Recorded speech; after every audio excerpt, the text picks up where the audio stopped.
Mon cher collègue. La parole est à Monsieur Bompard.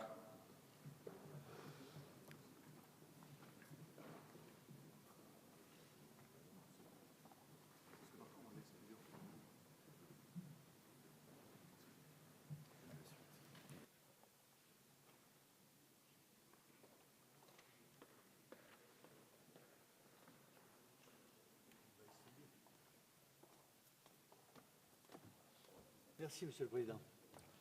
Monsieur le ministre, Monsieur le Président de la Commission des lois, Monsieur le rapporteur, je regrette vivement que nous n'en soyons venus à un sujet aussi intéressant qu'en fin de session. Certes, les aléas des artifices territoriaux ne pouvaient pas nous permettre de discuter différemment, mais tout de même, en alliant problématiques locales, ambition de bon sens et célérité, notamment des élus de l'île de Beauté, je crois que notre Assemblée a pour objectif de bien travailler au bien de la Corse.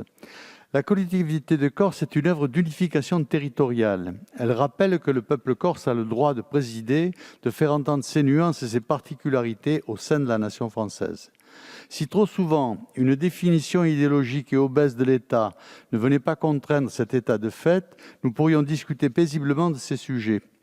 Malheureusement, l'échec de la commission mixte paritaire souligne clairement les difficultés auxquelles la représentation nationale se confronte sur ces sujets. Malgré nombre d'arguments intéressants entendus au cours des débats, je pense qu'il est souhaitable qu'une relation s'instaure entre la nouvelle région et les communes et les collectivités de manière directe.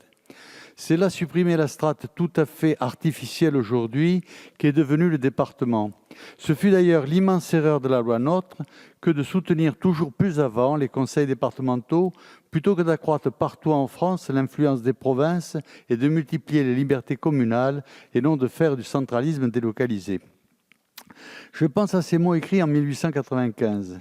Cependant, 1000 choses simples s'agitent là-dessous.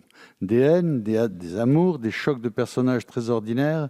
C'est, j'en ai peur, tout ce que pourrait fournir la psychologie, même teintée de sociologie de la vieille vie endormie devant moi. Mais l'extraordinaire n'est peut-être que la splendeur du normal et du familier. C'est à la splendeur du normal et du familier que nos compatriotes rendent hommage au quotidien et qu'ils voudraient que leur assemblée rendisse hommage en retour. Ils voient le beau dans la proximité, presque dans l'incarnation de leur civilisation et certainement pas dans des arcanes insensibles.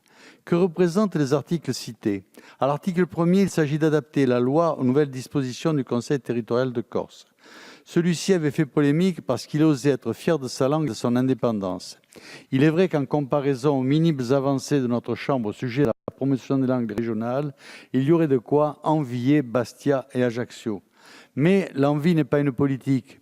L'envie est même un bien mauvais guide. L'article 2 note la nécessaire fusion de services afin de rendre l'Assemblée de Corse cohérente. On ne peut que s'en réjouir. Certes, en Corse comme ailleurs, les syndicats d'initiative, les bureaux locaux, les services mixtes et autres constructions administratives forment une sorte de vie parallèle à celle du pays réel.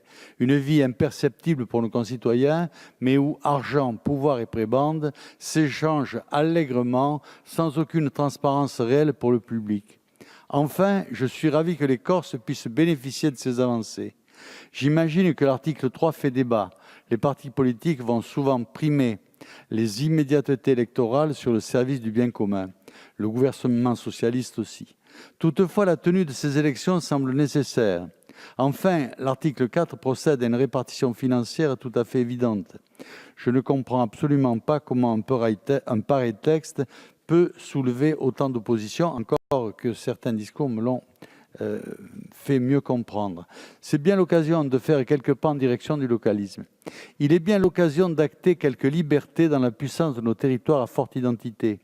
Il est enfin très bien de voir des singularités insulaires précéder la mise en œuvre de davantage de subsidiarité sur notre territoire. Je me souviens des articles acclamants de la presse étatiste et jacobine suite à l'émancipation d'une partie de la représentation politique corse.